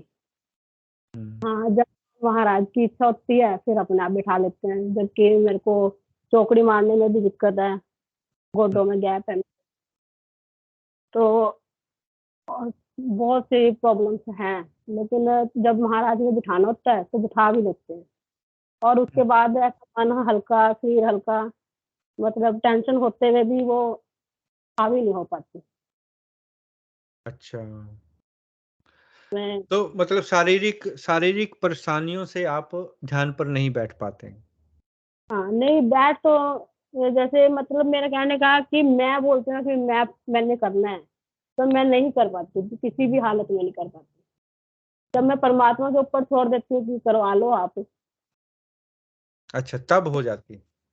तब हो हाँ, तब मतलब करवा देते हैं। भगवान पर इतना, मतलब आपको भरोसा इतना है हाँ, कि हाँ जब जी, अहम आप नहीं है। भगवान के ऊपर छोड़ देती हैं तो काम हो जाता है, और जब आप खुद से करना चाहती हैं तो नहीं होता। हाँ, जैसे पिछली क्लास में बोला था कि निरोगी हाँ। काया का तो चक्कर इसमें है ही नहीं है। जैसे अब सारे एक तरह से रोगी हैं, अब है ही नहीं कोई भी कि बिल्कुल परफेक्ट है अपने शरीर से, अपने घर से, किसी से भी चीज से भी। तो वही परमात्मा चाहे तो क्या न करवा ले। और यही मन है, मन के हारे हार है, मन के जीते जीत। मन का भी हाँ, यही है कि इसमें लग गया लेकिन तो इसमें थोड़ा हमें ये भी समझना पड़ेगा कि अगर हम अपनी तरफ से एफर्ट नहीं करेंगे, अगर हम अपनी तरफ से देखो कोशिश नहीं करेंगे तो भगवान अपने आप नहीं करेंगे ना फिर, सत्संग में क्योंकि जाते उन्होंने हैं हमें स्वतंत्रता दी हुई है कि उन्होंने हमें इच्छा, उसको बोलते हैं फ्री विल, स्वतंत्र इच्छा दी है उन्होंने हमें, सभी आत्माओं को दी है। इसलिए लोग अपनी स्वतंत्र इच्छा का दुरुपयोग भी करते हैं, वो गलत काम भी करते हैं। क्यों करते हैं? क्योंकि उनको स्वतंत्र इच्छा भगवान ने सबको दी है। तो अगर उनकी आप अपनी इच्छा का प्रयोग कर रही हैं कि भगवान की में अपना ध्यान लगाने के लिए, तो ये आप अच्छा काम कर रही हैं, अपनी इच्छा का सदुपयोग कर रही हैं। और ये जो आपने बोला कि हाथ पैर सुन होते हैं, सुन होना तो ये प्लस पॉइंट है इसमें ध्यान में। ये तो अच्छी बात है कि हमारे हाथ पैर सुन होते हैं। ये हमारी जो आत्मा है पैर के अंगूठे से ही तो चलती है ऊपर, तभी तो सुनपन होता है ये। चलो, आप अलग एक किसी मार्ग का पालन करती हैं जिसमें आपके अलग अनुभव हैं, लेकिन जो हम मार्ग का पालन करते हैं वो है कृष्ण भावनामृत, जिसमें मंत्र हमारे जाप की साधना करते हैं। मंत्र जाप की साधना हम करते हैं। नहीं, वो भी ठीक है, आपका बहुत अच्छा है। लेकिन हमारे वहाँ कहते हैं कि जैसे तुम्हारी ये तीसरी आंख नहीं खुली है, तुम्हें नहीं पता सत्संग में मेरे पास सारी सारी शक्तियां बैठी होती हैं। तो तुम्हारी तीसरी आंख खुली होती है तो तुम्हें भी उनके दर्शन होते हैं। तो ये सच्चाई है। जैसे अब वृंदावन में रासलीला होती है या राधा कृष्ण भगवान वहाँ स्वयं है अभी, तो ये चक्कर है कि हमारी वो आंख खुली ही नहीं है जिससे हम वो चीज देख सके, परमात्मा के दर्शन कर सके। ये है ना। तो मतलब वो उसके चांसेस हैं कभी खुलने के नहीं है कि 0% चांस है? ये तो परमात्मा के ऊपर है जी। खोल दे तो वो 1 सेकंड में खोल दे जी, नहीं खोले तो सारी उम्र ऐसे ही निकल जाती है बंदे की। ठीक ठीक। भाव तो बनाना पड़ता है, भाव बनेगा तब वो स्वाद आएगा, वो रस आएगा। हाँ, वैसे भगवान ने कहा है, एक मेरे ख्याल से दोहा है रामायण में, पर जिसकी जैसी भावना है वैसे वो भगवान को देखता है। मैं असली दोहा तो भूल गया, अवधि में है, संस्कृत में नहीं है। मतलब जिस भी भावना से हम भगवान की तरफ लगते हैं, भगवान उस भावना में हमें दर्शन देते हैं। और ये एक श्लोक भी है भगवत गीता में, भगवान कहते हैं कि वो इंटरफेयर नहीं करते किसी की इच्छा में। अगर आपकी भावना किसी पर्टिकुलर किसी देवता में है, या आपकी भावना किसी गुरु में है, या आपकी भावना किसी बड़े शक्तिशाली किसी देवता और दूसरे देवी देवता में है, तो भगवान उस भावना को सुदृढ़ करते हैं, वो आपकी सहायता करते हैं उसको पाने के लिए। तो यहाँ भगवान ने खुद कहा है भगवत गीता में कि वो जिसकी आपकी जैसी भावना रहेगी वैसे भगवान आपको उस चीज में मदद करेंगे, है ना। हाँ, तो ठीक है, आप अपनी साधना करते रहिए, नो डाउट। पर जैसे मैंने पहले भी आपसे बात की है कि अगर आप क्योंकि आपको इसमें बैठने की जरूरत नहीं है, जैसे आपको शारीरिक थोड़ी परेशानी है, आप चलते फिरते भी भगवान इस जो मंत्र है, महामंत्र जो है, हरे कृष्ण कृष्ण कृष्ण हरे हरे, हरे राम राम राम हरे हरे, इसका आप प्रयोग करके देखिए थोड़ा सा। कुछ छोड़ने की जरूरत नहीं है, क्योंकि हमारा काम छोड़ना नहीं है, जोड़ना है।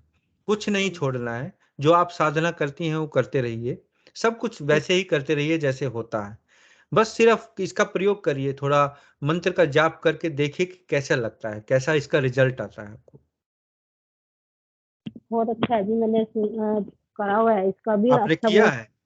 हाँ जी, वाइब्रेशन है, बहुत पॉजिटिव वाइब्रेशन है। हाँ, दिमाग तो भगवान के नाम की तो जो वाइब्रेशन है वो बहुत अच्छी होती है। और ये कभी, और इसकी सुंदरता ये है कि आप कभी भी चलते फिरते बोल सकती हैं हरे कृष्ण। जैसे आप काम कर रही हैं किचन में, आप बोल सकते हैं हरे कृष्ण कृष्ण कृष्ण हरे हरे, हरे राम राम राम हरे हरे। आप अपना काम भी कर रही हैं, है ना। थोड़ा थोड़ा आप जाप भी कर रही हैं तो मंत्र आप ले सकती हैं ऐसे भगवान का नाम, तो बहुत अच्छा आपको लगेगा। और दूसरा मैं उसके बारे में कहूंगी कि जो बारिश हो गई है, पहले किसान क्या परमात्मा के ऊपर सब बोलते थे, अब क्या बोलते हैं कि हम अन्नदाता हैं। अब जब अन्नदाता परमात्मा ये तो राजनीति, ये सब राजनीति के जुमले घड़े हुए हैं कि अन्नदाता। अन्नदाता कौन है? अन्नदाता तो एक ही है, भगवान है अन्नदाता। अभी वही है, देने वाला भी वही है, लेने वाला भी वही है। हाँ, राम जी का खेत, राम जी की चिड़िया, राम जी का खेत, खा ले रे चिड़िया भर भर पेट। उसी की चिड़िया है, उसी का खेत है। हम कौन है बीच में अन्नदाता बनने वाले? है ना। तो चलो, ये तो समय समय की समझ की बात है लोगों की, क्योंकि अभी क्या काफी कलयुग बढ़ गया है, तो लोगों को आध्यात्मिकता और इस चीज के बारे में, परमात्मा पे पहले विश्वास कम हो गया है लोगों को। हाँ, ठीक है, चलो, हरे कृष्ण।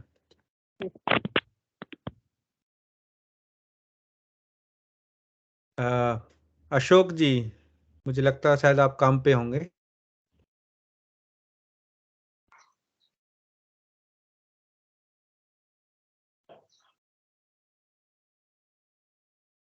हरे कृष्णा। चलो ठीक है, वो मेरे ख्याल से बिजी होंगे, तो मैं बच्चों को बुलाता हूँ, अभी हम समापन करेंगे।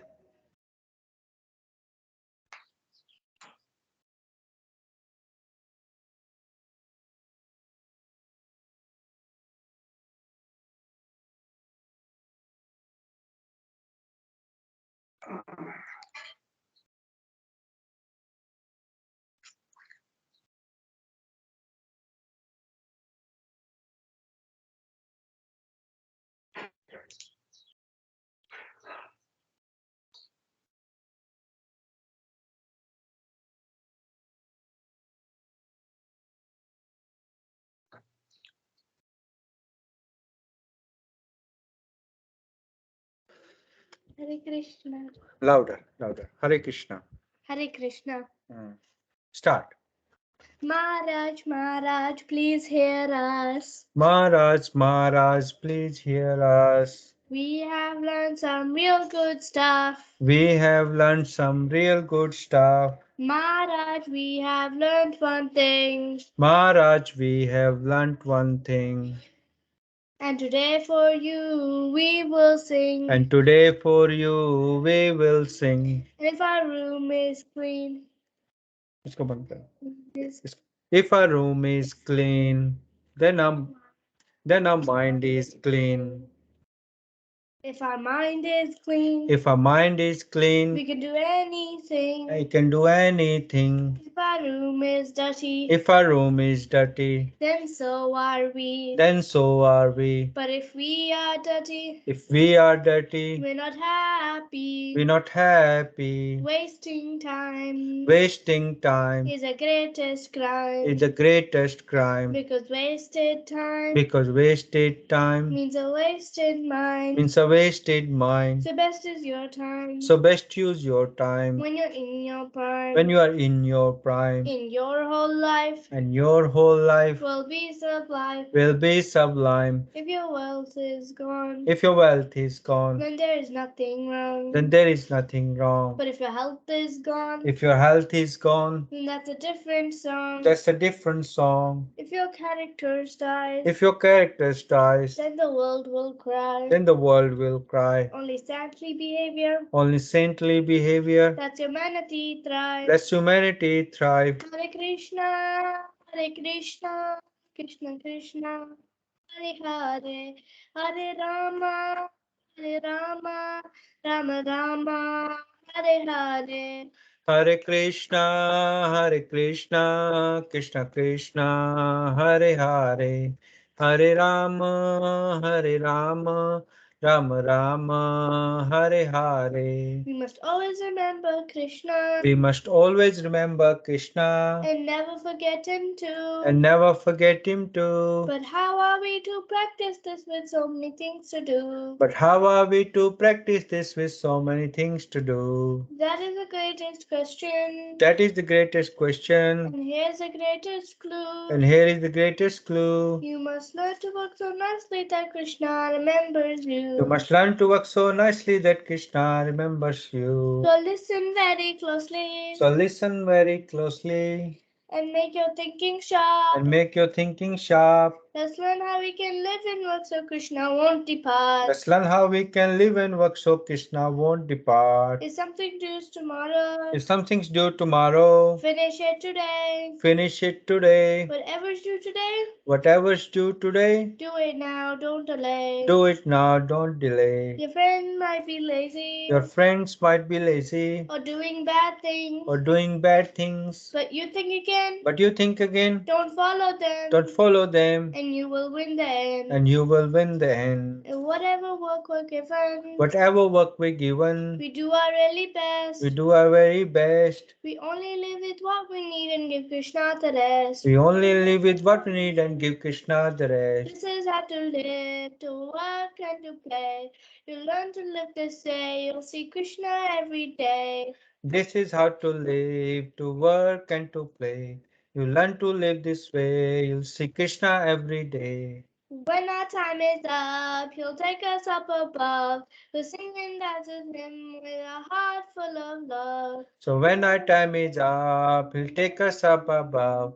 We sing and dance with him with the heart full of love. So chant Krishna's name, his glories and his fame is the only way this world will ever become sane. So chant Krishna's name, his glories and his fame. The only way this world will ever become sane.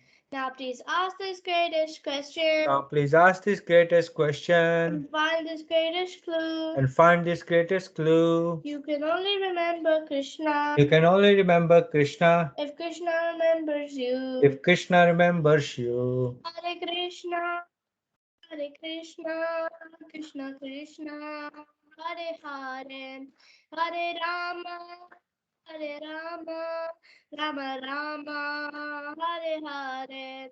Hare Krishna, Hare Krishna, Krishna Krishna, Hare Hare, Hare Rama, Hare Rama, Rama Rama, Hare Hare.